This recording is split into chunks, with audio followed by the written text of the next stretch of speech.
Assalamualaikum warahmatullahi wabarakatuh. Nama saya Afiq Reslianji Nugroho dari kelas 12 IPS 1. Saya akan menjelaskan pengertian teks cerita sejarah yang singkat.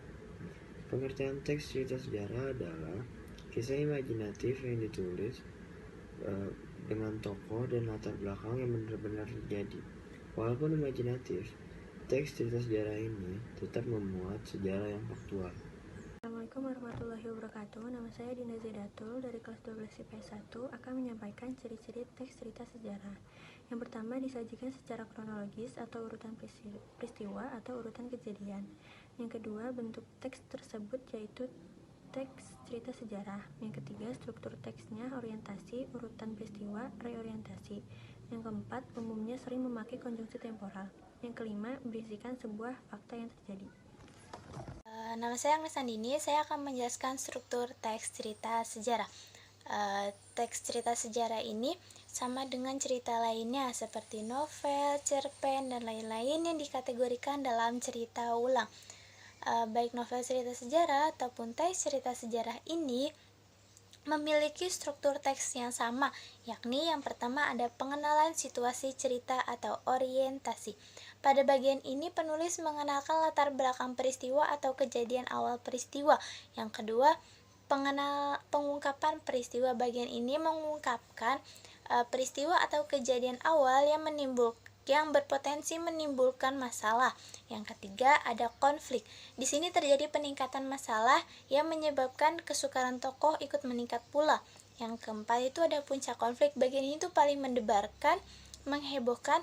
Bagian ini tuh puncak dari konflik yang ada dalam peristiwa tersebut. Yang kelima ada penyelesaian atau resolusi.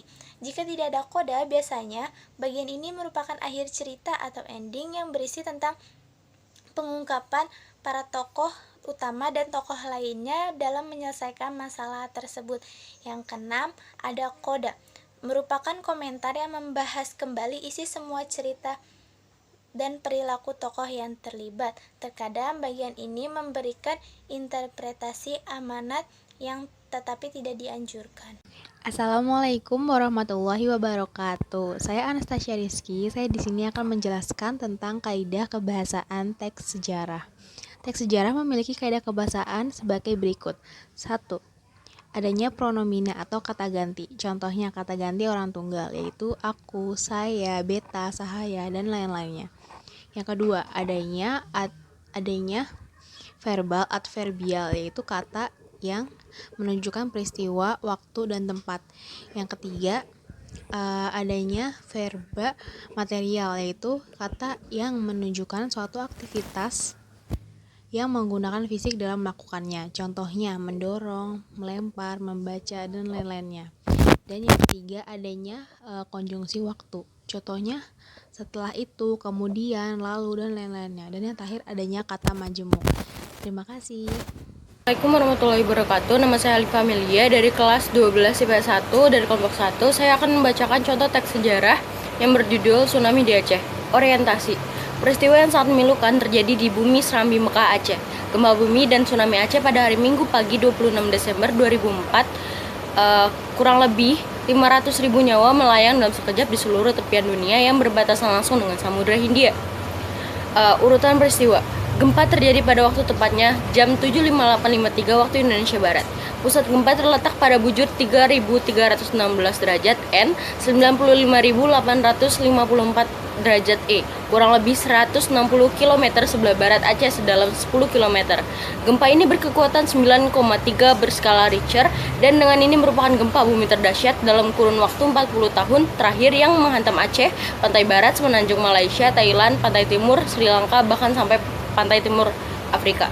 Kepanikan terjadi dalam durasi yang tercatat paling lama dalam sejarah kegempaan bumi, yaitu 500-600 detik atau sekitar 10 menit. Reorientasi. Peristiwa ini merupakan salah satu peristiwa yang sangat mengenaskan dan paling banyak memakan korban yang pernah terjadi di Indonesia. Semoga kejadian ini tidak terjadi kembali di negeri kita yang tercinta ini. Wassalamualaikum warahmatullahi wabarakatuh. Assalamualaikum warahmatullahi wabarakatuh. Nama saya Nanda Devayangka, kelas 12 IPS 1. Saya akan memberikan contoh teks cerita sejarah berdasarkan urutan tentang sejarah lahirnya ASEAN. ASEAN merupakan sebuah organisasi ekonomi dan geopolitik dari Asia Tenggara. Organisasi ini didirikan oleh 5 negara pendiri, yaitu Indonesia, Malaysia, Singapura, Filipina, dan Thailand. Pendirian organisasi ini dilakukan di Bangkok melalui penandatanganan di Deklarasi Bangkok.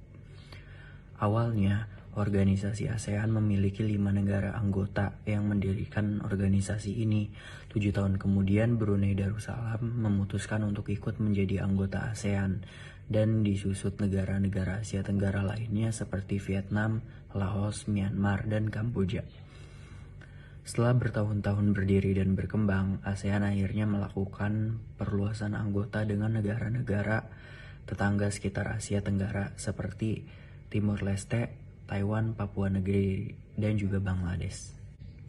Sekian dari saya. Wassalamualaikum warahmatullahi wabarakatuh.